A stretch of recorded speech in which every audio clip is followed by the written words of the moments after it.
চাঁপাইনবাবগঞ্জের চৌকা সীমান্ত দিয়ে ২০ জন নারী পুরুষকে পুশ ইনের চেষ্টা করেছে ভারতীয় সীমান্তরক্ষী বাহিনী বিএসএফ। তবে বিজিবির বাধার মুখে সেই চেষ্টা ব্যর্থ হয়েছে।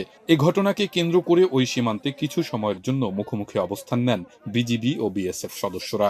শনিবার সকাল ১০টার দিকে উপজেলার চৌকা সীমান্তে এ ঘটনা ঘটে।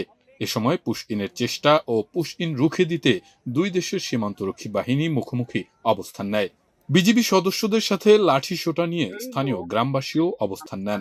এমন কঠোর অবস্থানের মুখে শেষ পর্যন্ত বিএসএফ পিছু হটে এবং পুশ ইনের চেষ্টা বন্ধ করে।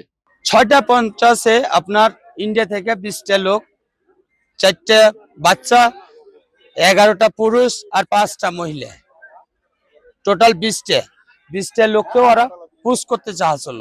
আমার ওখানে বিডিআর ছিল ৬টা ৫০, টাইম তখন ৬টা ৫০, তখন বিডিআর আটক দিয়েছে। আপাতত এখন সীমানায় ফ্ল্যাগ মিটিং হয়নি, ফ্ল্যাগ মিটিং বসতে যাচ্ছে, তারপর সিদ্ধান্ত আসবে কোনটা হয়। এক্সট্রিম মশার কয়েল প্ল্যান্ট ফাইবার দিয়ে তৈরি, ডেঙ্গু চিকুনগুনিয়া বাহি সহ যে কোনো মশার বিরুদ্ধে দেয় এক্সট্রিম সুরক্ষা।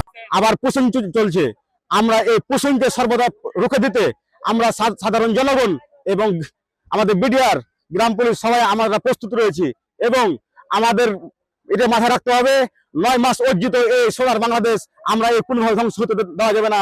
ভারতের আধিপত্যকে আমরা নষ্ট করে ছাড়বো, তাদের কালো হাত আমরা ভেঙে দেবো। ৪৯ বিজিবি ব্যাটালিয়নের অধিনায়ক লেফটেন্যান্ট কর্নেল মোহাম্মদ তাজুল ইসলাম চৌধুরী বিষয়টি নিশ্চিত করে জানান, বিজিবি টহল দলের তৎপরতায় ২০ জনকে পুশ ইনের চেষ্টা প্রতিহত করা সম্ভব হয়েছে।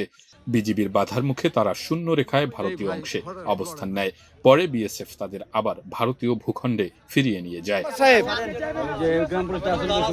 পুশ ইনের চেষ্টার শিকার ২০ জনের মধ্যে ১১ জন নারী ও ৪ জন শিশু এবং ৫ জন পুরুষ ছিলেন।